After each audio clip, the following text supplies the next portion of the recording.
Are you struggling to coordinate between your hands and the piano? Sometimes it's really hard to get them to work together. It's super frustrating. I get it. My name is Althea Chan. I'm a classical pianist and teacher. I really get the feeling when we just can't get them to be in sync. Over the years, I've tried many methods, and some of them really stood out and helped me a lot. So today, we're gonna go back to the basics, hand coordination. I'm going to share 5 top tips on how I work on it. Let's get to it. This is one of the hardest things about piano playing, and it's not just for beginners. Students continue to struggle with that even when they get to a more advanced level. What I'm going to talk about is not so much about what exercises we should do.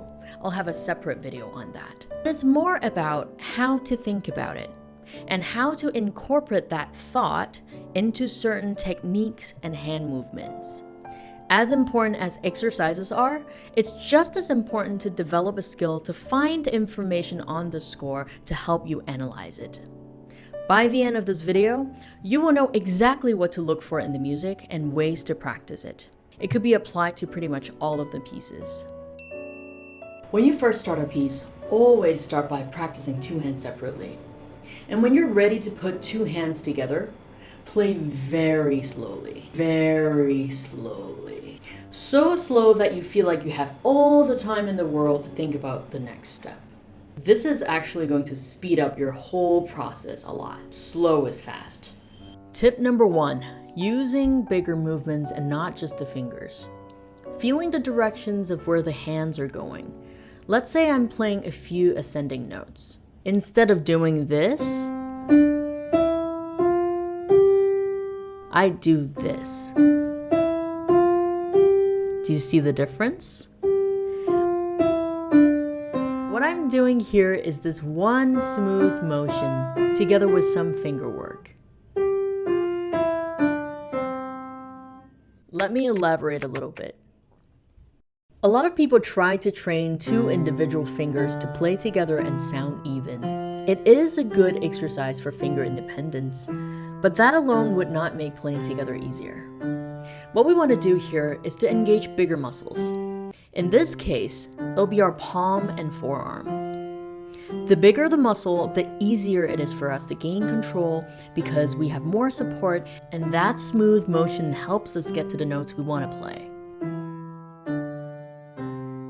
Tip number 2, understand the directions of the notes. I'm a visual person. I love color coding and drawing things, make it pretty, so I sometimes draw lines as visual aids.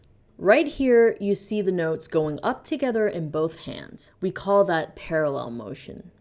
In the last tip, we talked about bigger movements for ascending notes. We're going to apply that here, with both hands feeling them moving towards the same direction.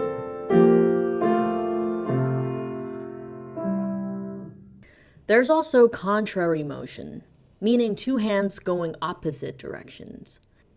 Again, using bigger movements with your palm and your arm.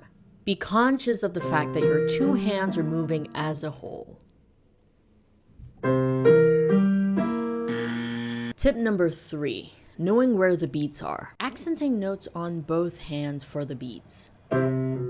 Feeling when my hands are playing together, and playing it from the body instead of just the hands. One way to enhance the feeling in your hands is to lift your finger and throw it down in a fast motion.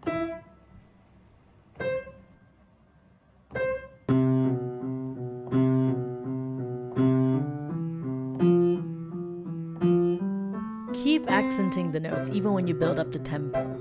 And once you have that rhythm in you, you could tone it down a little by just feeling it but not really playing the accents. Tip number 4, fingerings. Try to come up with fingerings that would allow hands to manage the tricky parts at a different time. For example, in these 2 bars in the Mozart variations, we gotta have a fingering change somewhere in the middle. I see students trying to change a finger here. But the problem with that is, first of all, we probably don't want to change fingerings in the middle of a slur. And secondly, there's a note change in the left hand at the same time. That means both hands will be managing changes at the same time, which increases the chance of messing up. So we want to plan it in a way that each hand manages its change at a different time by moving the right hand change to here. Then we could manage one hand at a time instead of having to worry about both of them and feeling chaotic and insecure. Tip number 5, the order of preparation. A lot of students tell me that they're not good at multitasking, but actually when it looks like our hands are doing different things at the same time, we're actually not multitasking. It's all about the order of preparation. I'll explain.